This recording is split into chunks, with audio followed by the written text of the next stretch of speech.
Welcome back to the program. We are joined today by Alex Krainer, a market analyst, a geopolitical analyst, author, and also a former hedge fund manager.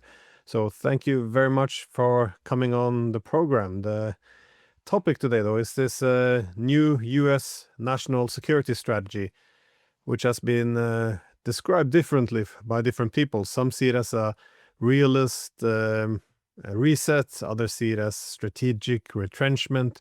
Some see it as a divorce from Europe. How do you read it, though? What is the essential message Washington is now sending, both to its domestic audience, but also the international audience with this national security strategy? I find that there's a little bit for everyone in the document, including corroborating evidence for those who believe that the United States is basically continuing its old policies of global dominance, that the shift is, any course correction is just cosmetic, and that what we have instead is this how do you call it, strategic sequences and division of labor.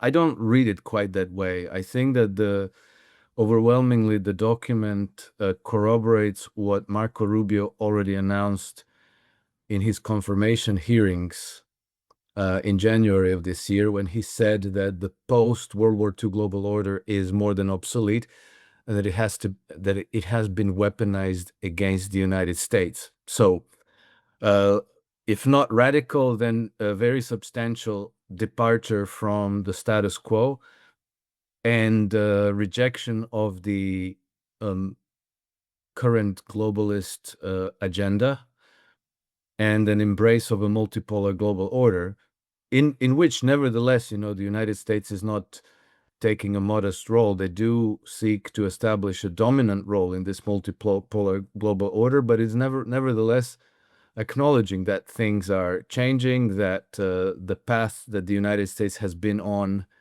has been misguided and unsustainable, and that the United States is taking a different turn. So that is all explicitly stated in the document. And then there are specifics there that should be very, very troubling for the new world order globalist elites, let's call them that generously, and that offer a glimmer of hope that the future of humanity is better than what they had in store for us, meaning turning us into a flock of hackable animals. Because one of the first things that the document states already in its introductory remarks is an acknowledgement of the people's God-given natural rights, exactly in those words, which is something that the let's call Davos-centered New World Order has been going out of their way to deny, and they were deliberately construing human rights as something that's granted by state authorities, obviously with the implication that such rights can then be withheld by the state authorities unless we're good, unless we comply with whatever, meaning that you can be put away in prison for life if you refuse to use people's chosen personal pronouns. They can be imprisoned for praying silently on the street or posting upsetting content in social media, wearing the wrong t-shirt, singing the wrong songs, having the wrong opinions, and so on and so forth, which basically, when you think about it, isn't so different to the way Bolsheviks treated the Russian citizens in the aftermath of the Bolshevik coup in 1917. So I think that the United States staging a course correction is a very, very good thing, even though I have to acknowledge there are some things in that national security strategy document that are troubling. But there's no need to be overly fatalistic about those aspects, because the Trump administration is still treading a very, very complicated balance between, their new national strategy and the still extremely powerful vested interests that have benefited from the post-World War II global order. So there obviously has to be some stuff in there that let's put it appeases them. With this readjustment, though, it's I often make the point that perhaps Trump is not the source of it. It's more of a symptom, because a lot of this has come to an end, though, the whole format, as you said. Because under the unipolar order, the hegemon, the United States, has set up nodes, like privileged partners who helped it uphold hegemony. So you have Germany, UK, Japan, and they help to assist in their respective region. But then, of course, over time, when they say that, well, was Marco Rubio that said that it has been weaponized. If you see now, the concern is that allies drain resources, either military or economic, through NAFTA or Trans-Pacific Partnership. So it's noteworthy that Trump went away from these economic arrangements the first administration. Not he would like to write the trade rules for the world, but he also recognized that the allies were able to get a lot of privileges out of this at the expense of the U.S. And with adversaries, you see them collectively balancing the U.S. as a result of hegemony, which is Russia, China. So, and liberalism kind of has assisted in this liberal ideology to ignore a lot of strategic national interests, because you can't challenge the hegemonic structures because they've been linked into the liberal language. That is, liberalism won't survive unless we dominate essentially all corners and we continue these key structures. But one of the interesting institutions which has been core, central in the post-Cold War hegemony, though, is NATO. That is NATO expansion, setting the form for NATO's dominance. How relevant do you think this component is? Because not only don't they want to project the idea anymore, but they want to get rid of it altogether. Not get rid of NATO, but the idea that NATO has to continue to expand.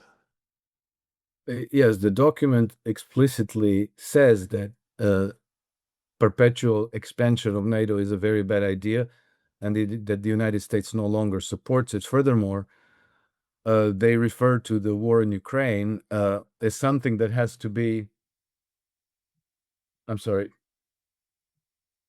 something that has to end, and that Russia has to become part of the new European security architecture. So that's obviously a departure from the current agenda of the European, let's call them elites. And so it obviously marks a very significant departure of the way current global affairs are being mentioned. And then it also takes a swipe at the European Union.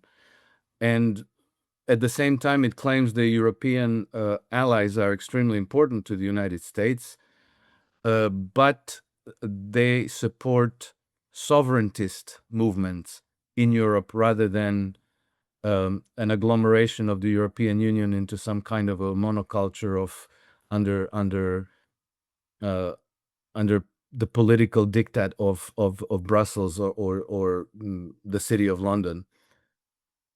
So I think that's quite a radical change, and maybe it has been fairly obvious to everyone who has been paying attention since the start of the Trump administration. But now that it's, written down in black and white, including some very pointed criticisms of the European policies, I think it's undeniable. And, what this document says, in effect, is that, the European allies are our allies insofar as we insofar as we share certain values and certain policies that have to include things like democracy and human rights and rights to free speech. And if the European Union, European countries diverge from those values, then they can no longer be our allies. That is all spelled out in the document. So, for people in Brussels, for people like Ursula von der Leyen and Kaja Kallas and Friedrich Merz and Emmanuel Macron, it's very difficult to deny this. It's very difficult to pretend that this is not there.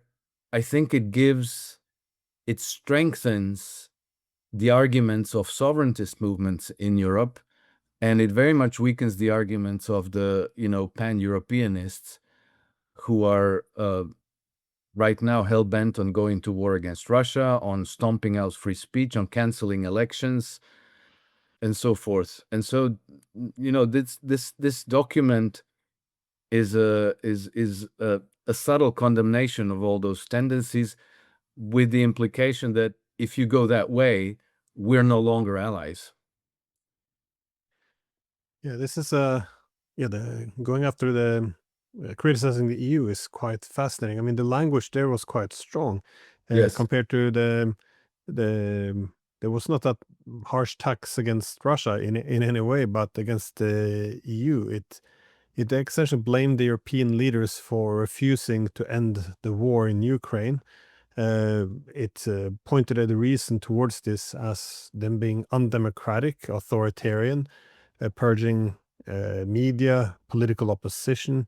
I mean, this it reminded me a bit about when J.D. Vance went to the Munich Security Conference and said that Europe's enemies were domestic, which meant our leaders, or that they're the ones who are now terrible. And as I said, there's also a note in there where it says that one of the solutions has to be to cultivate resistance to Europe's current trajectory within European nations. It's not quite a regime change, but it does suggest that the US should help Europe to get off its current path, which is by our undemocratic authoritarian leaders, essentially.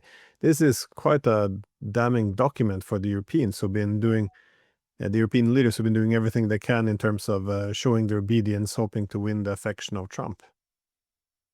Yes, correct. There are some very explicit statements in there which in fact imply that the United States will work with European nations, with certain structures of European nations, to change their current policy. I'm trying to find it, but here, for example, it says, quote, American diplomacy should continue to stand up for genuine democracy, freedom of expression, and unapologetic celebration of European nations' individual character and history. America encourages its political allies in Europe to promote this revival of spirit, and the growing influence of patriotic European parties indeed gives cause for great optimism. So, Europeans could, Europeans, let's call it the still dominant EU centered structures, could rightly interpret this as Americans interference in their internal affairs. But at this stage, this interference will be very much welcomed by many forces in the EU, which today might be silent, but might be so strong that they could probably overturn the old order on a very short notice. The support for parties like AfD in Germany, support for sovereigntist parties on the left and on the right in France, Italy, other European countries, is probably, it's silent, but it's a giant that maybe just needed this signal from the United States to be more assertive. And so, political options like Macron, Merz, Starmer, they're on the back foot, and this is quite a devastating blow for them. Now, especially, let's say, outside of this agreement, there's also now a concrete conflict that is completely relevant to this document, and that is Europe's attempt to censor and silence Elon Musk's X, trying to force him to censor free speech in Europe, and then even imposing $120 million fines for them for refusing to censor free speech in Europe. And we've also seen that X has become the #1 source of news for all countries in the European Union. So this is like a huge battle that's taking shape, which the Europeans are almost certainly going to lose. And so, the consequences of that are probably going to play out in the very short term, in the next several months. But I think it might lead to a wave of regime changes in Europe. And I found it very interesting that, okay, so we don't have this officially confirmed, but according to the German journalist Patrick Babb, with whom I think you interviewed him very recently, if I'm not Yeah, 2 mistaken. days ago. Yeah, exactly. So he was saying that one of the things that were being discussed in Moscow last week was the reconnection of the Nord Stream pipelines, which is extremely interesting in light of the fact that there were no German representatives in Moscow.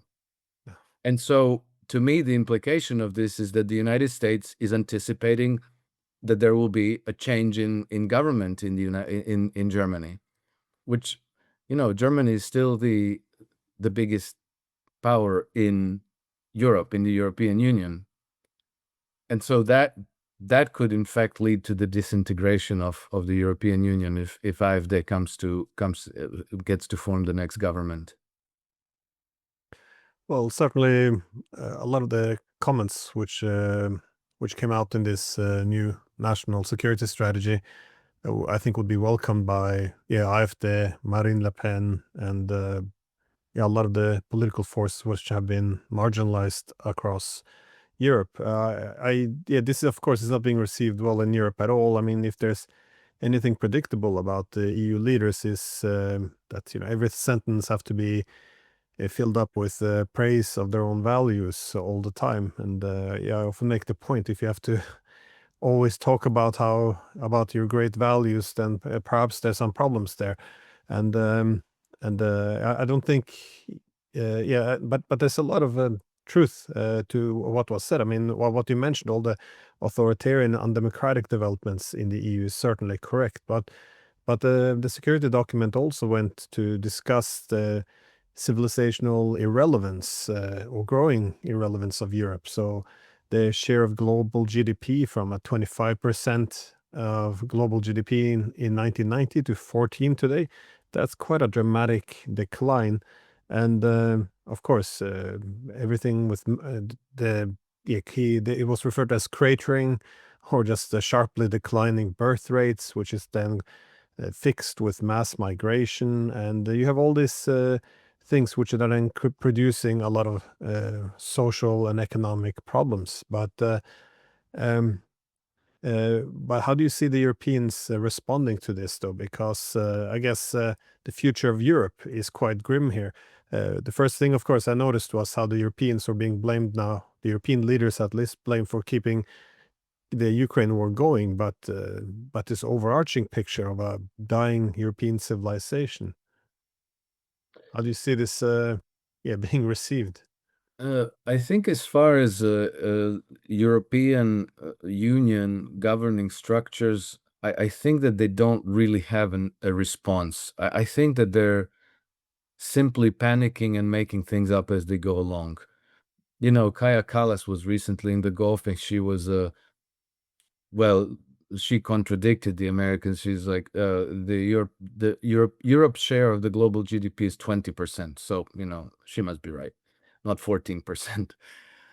But also, they're simply denying that there's a rift between the United States and Europe. They're still pretending that the partnership is real and solid, and we're on the same side, and we should stick on the same side, and all this.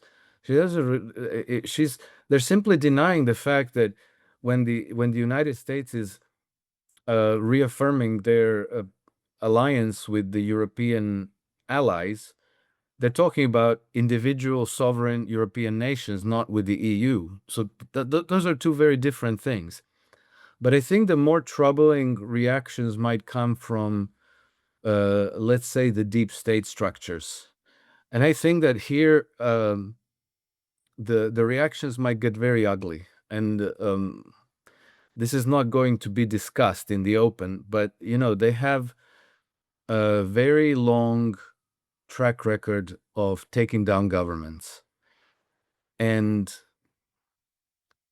I think that there's a danger that they might try to take down Donald Trump's government, if not by assassination of Donald Trump, then by staging color revolutions. And the danger of this is taken very, very seriously by the Americans, by their own security state. The danger here is that we've seen investigative reports that have found money flows of over $2 billion from certain European billionaires and various charities and endowments towards the so-called progressive causes in the United States. So, they always like to wrap this in some kind of a non-controversial, nice, libertarian or at least liberal cause, like fighting racism. So they'll funnel money towards Black Lives Matter. Then diversity, inclusivity, and DEI. What is it? Okay, well, you know what I mean. Then it goes to LGBT groups. And then there's also there are various groups and causes that they support with these hundreds of millions of dollars. And we know that some of these groups actually have smaller but more militant segments in them, and many of them are actually receiving training with lethal weapons. And so these segments could be your future rioters, saboteurs, revolutionaries, and even assassins. And when war in Ukraine ends, you might get a transfer of remaining Azovites to go back to the United States and to become involved in these revolutions, and also some of the radical Muslim militants from the Middle East, North Africa, and so forth. So I think this is a real danger, and I think that we might see the United States shaping up as a battleground, as it was always meant to be. This was always coming, because the Western Empire is viable so long as the United States is on board. Without the United States, it becomes a disunited patchwork of minor powers like Britain, France, Canada, Australia, New Zealand, Israel. It's no longer viable, because it's even geographically dispersed, and then it loses its biggest economy, largest military, biggest source of funding, and so forth. So for them, it's keeping the United States on board is a matter of life and death. And they will not hesitate to do whatever they must to bring the United States back on board. And I think that this battle will shape up, and we already see it, with things like No King's Protest. This too was being funded by some of this leftist liberals, sponsors, some of whom originate in Europe. And so I think we're going into a stage of conflict where knives will be drawn. Well, I think you're right, though, that once you recognize reality in the European Union, then the whole thing begins to unravel. I think especially the EU is a lot more vulnerable than like other parts of the world, because how do you have a unity between 27 member states with vastly different economic and security interests? That is, often it commits to these narratives where one policy is just good, is virtuous, while the opposing side is essentially bad and dangerous. It's populist, it's Putinist. You have all these words to delegitimize. Now, for example, yeah, with the Ukraine war, you have, if you would recognize the consensus that we lost the war, uh, then countries would begin to drop off. Some would seek reconciliation, perhaps with Russia. Some would start to negotiate, join in on the negotiations. Suddenly, the EU falls apart, its whole role.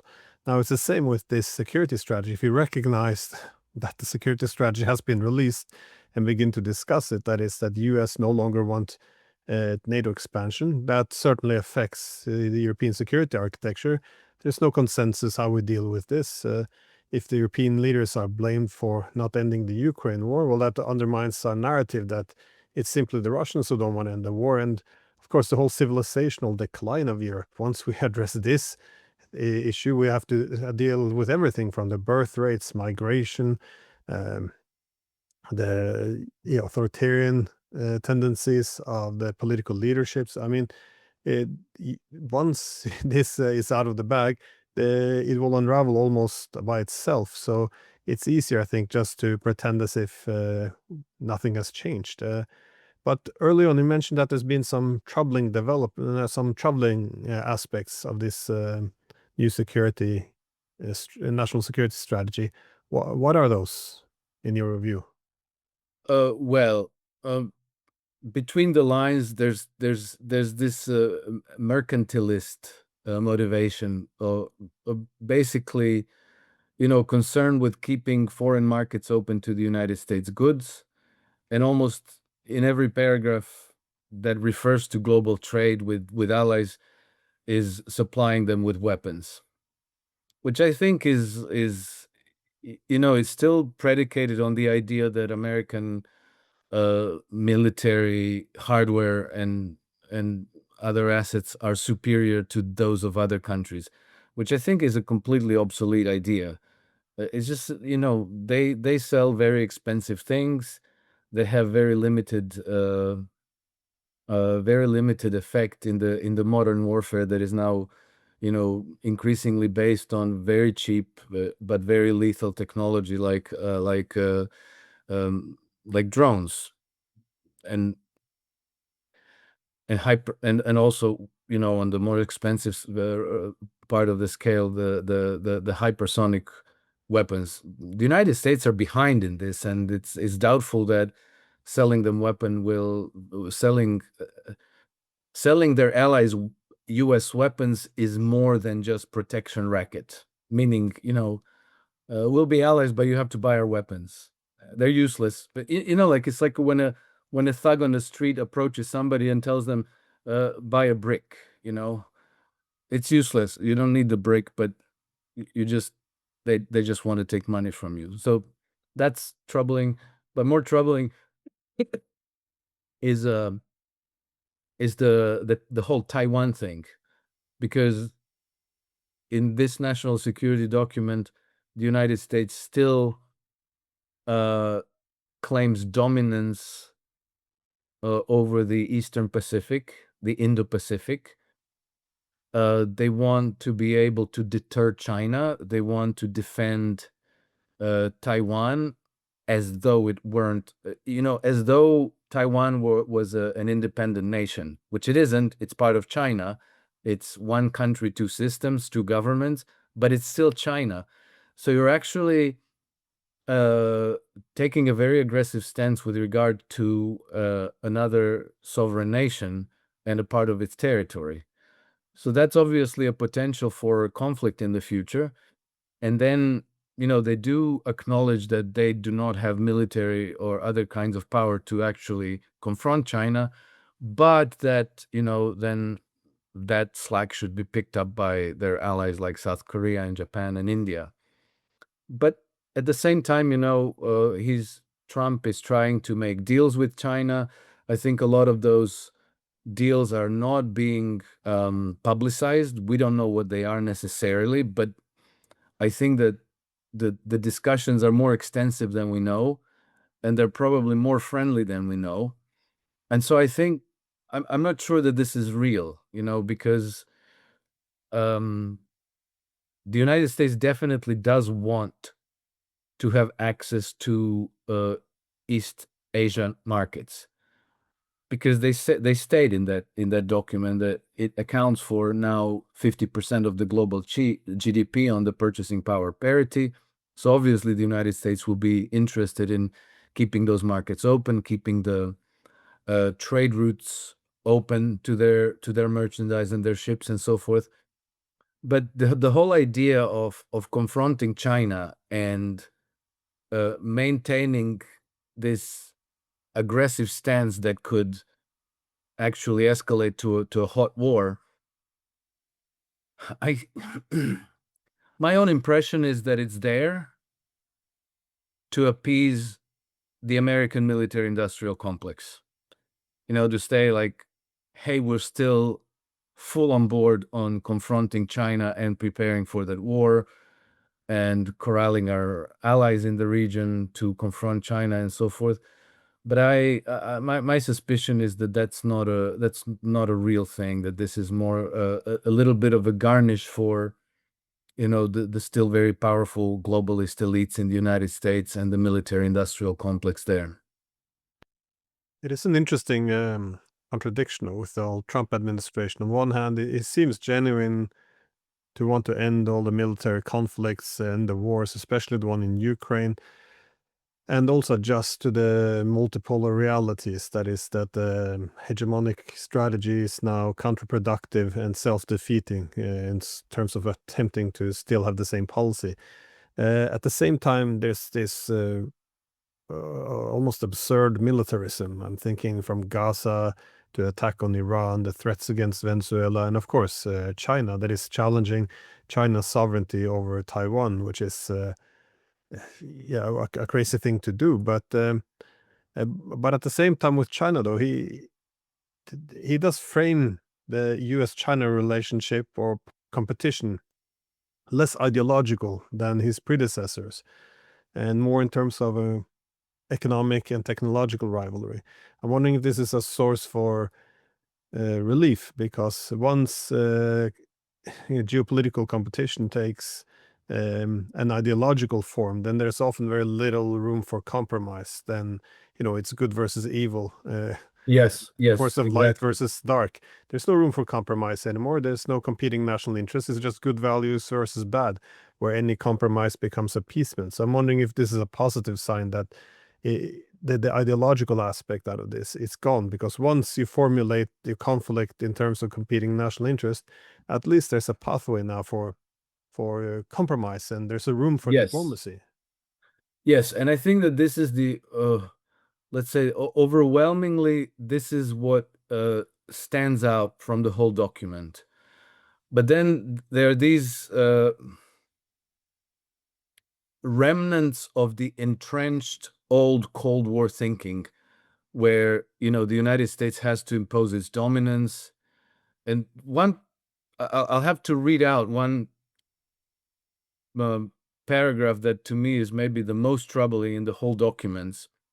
Quote, "The terms of our engagement, especially with those countries that depend on us most, and therefore over which we have the most leverage, must be sole source contracts for our companies. At the same time, we should make every effort to push out foreign companies that build infrastructure in the region." This is practically a paragraph that might have been inserted there by the CIA, because this is what they have been doing around the world under the old, let's call it, receding order. They were simply, like if the Chinese came to build a dam, a nuclear power plant, a railway network in a different country, they discouraged it in every way. And sometimes when they couldn't discourage it, they would outright attack the building by, hiring these, let's say, separatist proxy forces to blow up the things that are being built by the Chinese, to harass the workers, to kill the engineers that were managing the project. And this happened in there in the Southeast Asia, in Balochistan, in Myanmar, in Africa, in Georgia. So this particular paragraph practically affirms continuation of those policies, to make every effort to push out foreign companies that build infrastructure in the region. That's obviously going to be a problem. But for the rest, I have to say that the document is actually very encouraging and a good course correction. And then here the United States and its proxy forces might come into direct clash with the regional security organizations like the SCO, which has now explicitly formulated strategies for dealing with separatist forces, with terrorist forces, and that will counter these attempts to derail the building of Belt and Road Initiative and the infrastructure that goes along with it. But I hope that in the future a further course correction in the U.S. policy will find agreement with Russia, with China, with the Iranians, and that the cooperation between these nations, these powers, will pursue the multipolar architecture and the constructive cooperation, rather than saying, well, if somebody else builds infrastructure where we want to assert our dominance, we're just going to use every effort to push them out, because that's outright hostile. And it sticks in contrast with the rest of the document, which is not outright hostile. It's actually quite the opposite. Anyway, as I said, it seems that they've thrown a little bit for everyone into this document, but I think it's a huge improvement to where we were under the Biden administration, under the Obama administration, the Bush administration, the Clinton administration. This definitely is a positive course correction. But I guess irrespective of who sits on the throne in Washington, the overarching concern for the United States is not just that hegemony is gone, but which would just assume if you could be the first among equals, it might be one thing. But given that China is rising much faster than the US, I think this is the main problem. They can't compete with China. So what exactly do you do? I guess on one hand, you want to form these geoeconomic blocks where you try to push out China, and you can sabotage China directly, which is what you referred to. But yeah, the inability to compete with China, I would think this is where the most aggressive components would come out, a way of trying to stymie the rise of China. But so no, I don't think the U.S. is ready to give up give up the throne just yet. Yes, and then there's also the explicit reassertion of the Monroe Doctrine, which doesn't it doesn't read particularly militant or aggressive, but it's very assertive, and it's not spelled out explicitly what it means. The document talks about working with the nations in the region, bringing them on board as friends and allies, expanding cooperation, and then those that are opposed, working with them to, let's say, drop their opposition and to become part of this new hemisphere that where the United States is the dominant power, but not necessarily an imperial hegemon. But with respect to China, Glenn, I think a major weakness in this document is simply a denial of Chinese leadership in terms of competitiveness, in terms of technology, and so forth, because it still asserts everywhere we're number one. We're number one in military technologies. We're number one in global finance and AI and all these things. But that's not really true. well, I understand that part of your strategy has to be also a certain, let's say, optimism, maybe even an over optimistic assessments of where you stand, because you don't want to rain on your nation. You don't want to discourage them. So it's not, like when you compete in sports, if you go into the game thinking, oh, these guys are so much better than us, oh, we couldn't beat them, you're probably going to lose. If you go there, pumped full on optimism and can-do attitude, which is part of the American DNA, then you can compete. So, but at the same time, you have to acknowledge that you lost that race already. So you have to go back to the drawing board, understand why you lost it, and build from there and see how you can compete in the global marketplace without necessarily doing the Tonya Harding approach. I don't know if you remember from the 1990s, there was this American scandal where you had two skaters that were rivals. There was Tonya Harding and there was Nancy Kerrigan. Nancy Kerrigan was a more talented and prettier skater, and Tonya Harding was kind of in her shadow. So to get from under her shadow, Tonya Harding and her boyfriend decided to bash Nancy Kerrigan's knees, and they actually attack her. I think with a baseball bat or something. It didn't work out well for them, but like there is, there is that cultural element of everything is allowed uh, in fight to become the number one. But I don't think that's necessary. You can compete on other bases. United States has other, you don't have to be number one in AI. You need to find ways to compete that you found your niche, you found your place in the market, but you don't have to go for exactly the same market segments where somebody else already established their dominance. Because, competing with the number one always carries the risk that you will pour your resources into a fight that you already lost.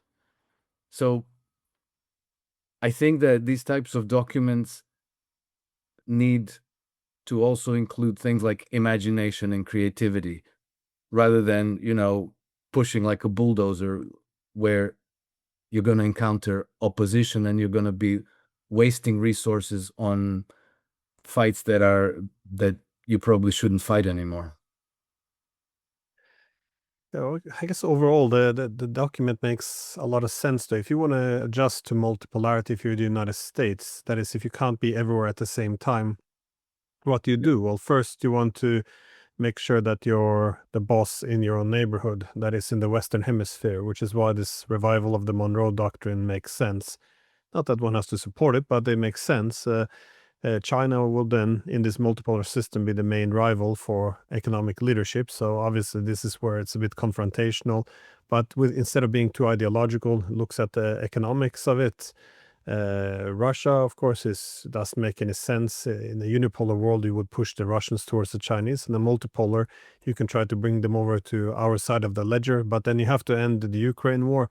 So again, this makes sense to Europeans. They become, gone from a key ally to being increasingly a burden. And you foresee this civilizational will continue decline, economic, social, all of this. So essentially, yeah, telling them that, this has to be reversed, we will help you to do so, irrespective of what your leaders want. A lot of this makes sense, though, if you see that the US has to do something to adjust to these new realities, especially when you see the excesses of the liberal ideology as preventing these changes from being made.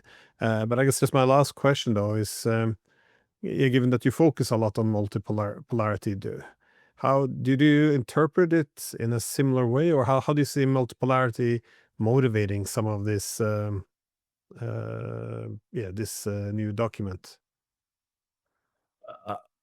as I read it, I think that multipolarity is at the core of this document, because it explicitly rejects US role as a global hegemon, as unsustainable, as overly costly.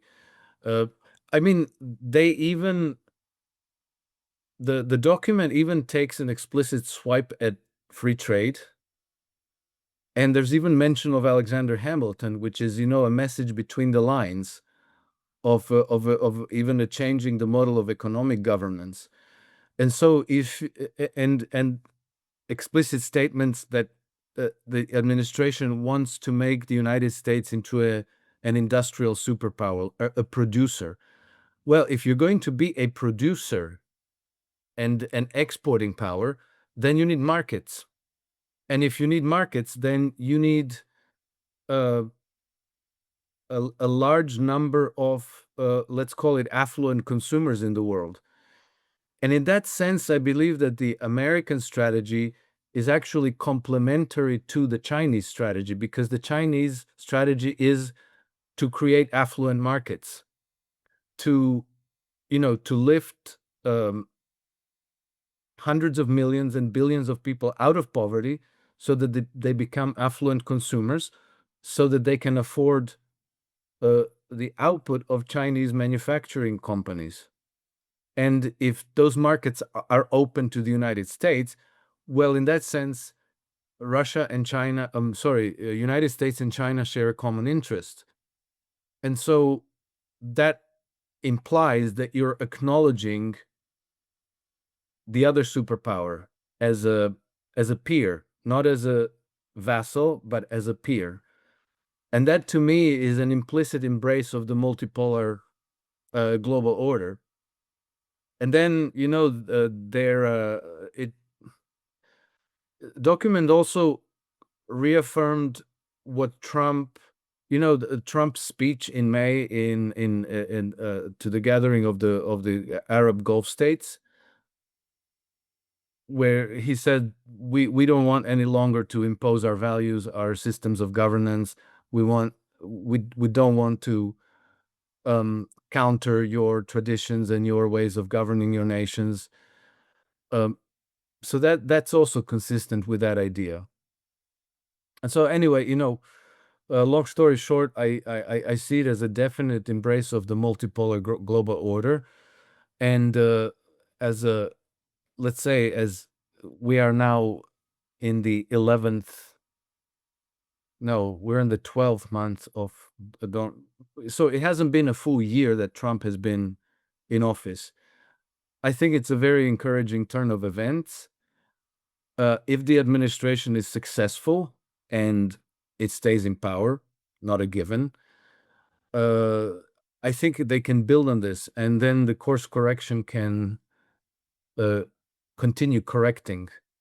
And I think that in their cooperation with Russia and with China and with India and with other regional powers, I think that they will be able to find common language and slowly purge these globalist forces from their political system, slowly curtail their power in the military, in the media, in the secret services and secret diplomacy and so forth.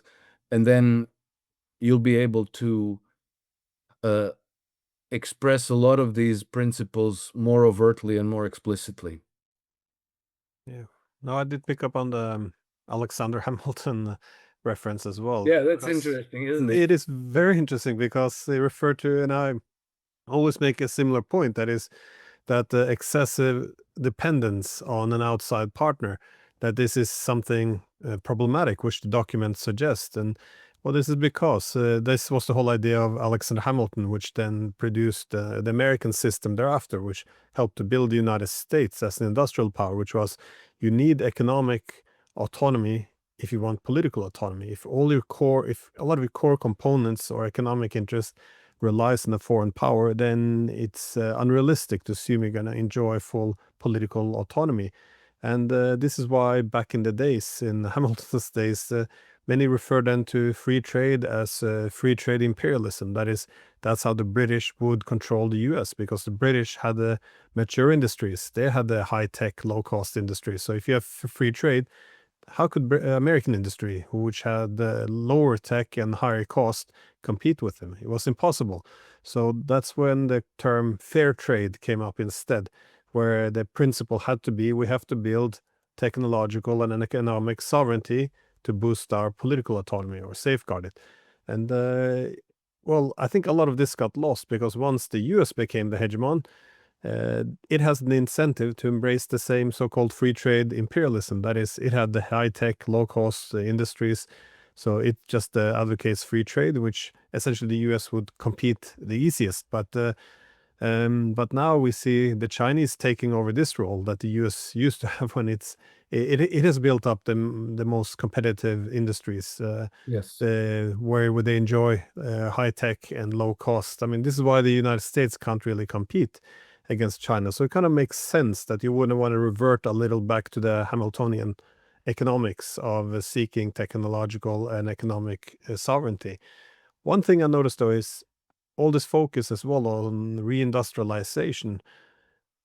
It sounds nice and well, but a key reason why the Americans can't compete with China is that their economies become so financialized. That is, all the Yes. oligarchs who just suck out so much of the profit. You can't do anything anymore unless you take out huge loans for everything from property to lawyers or the financial institutions. There's no wonder you can't do that much in the American industries. I don't see any serious efforts of addressing this little sensitive Uh, topic. there is one place where this is addressed, but it doesn't mention a reform of the financial system so explicitly. It but it says technological advancement that will level the field to enable the yeah, I can't find it now, but it's somewhere there in the relatively early in the document, that the economic reform will make it possible for the entrepreneurship and prosperity to be broadly diffused in every region of the United States. And to me, that's the answer to that question. It doesn't mention financial reform, because I believe that in order to achieve that, you need to empower local and regional banks to issue long-term credit at you know affordable terms to small and medium-sized businesses. The document doesn't say this, but it does say the same under the guise of technological advancements. Well, credit is a form of social technology, credit issuance. So it might be that, but the intent is definitely to diffuse entrepreneurship and to try to raise every region of the United States into a producing and an industrialized region. So it is addressed, but it's not just it's not exactly clear. I think it's between the lines a little bit. Well, thank you for sharing your thoughts on this national security strategy. It is, well, I think by far in the past 30 years, the most shocking document I have seen. But this is what happens when you don't adjust to changing realities, when you hold on to the world as it was. At some point, the changes will just come much faster and they will be much more chaotic. No, here we Yeah, are. we'll see where it goes, because I think that this document actually marks uh, a change in future evolution of the global order in general. And so, in that sense, I find it very encouraging and very positive. It hopefully they will build off of that basis. But I think it's a radical improvement to the situation we had until just a year ago. And to think if Kamala Harris was in the White House today, I think that the United States would probably be following the example of of the European Union and Britain, where you would have censorship, infringement of free speech, and continued uncontrolled migration and so forth. So I think this is a great improvement and a very encouraging thing, but it'll be an evolution for a while. Yeah. Well, that's what I always seen the main destructiveness or irrationality in the West's policies is that we maintain the unipolar policies even as the world had become multipolar, and I think this was very, very destructive. So at least something is shaking up, because the path we were on was definitely not sustainable. So thank you so much again for letting me pick. Glenn, thank you for having me. It's always a pleasure, and until the next time.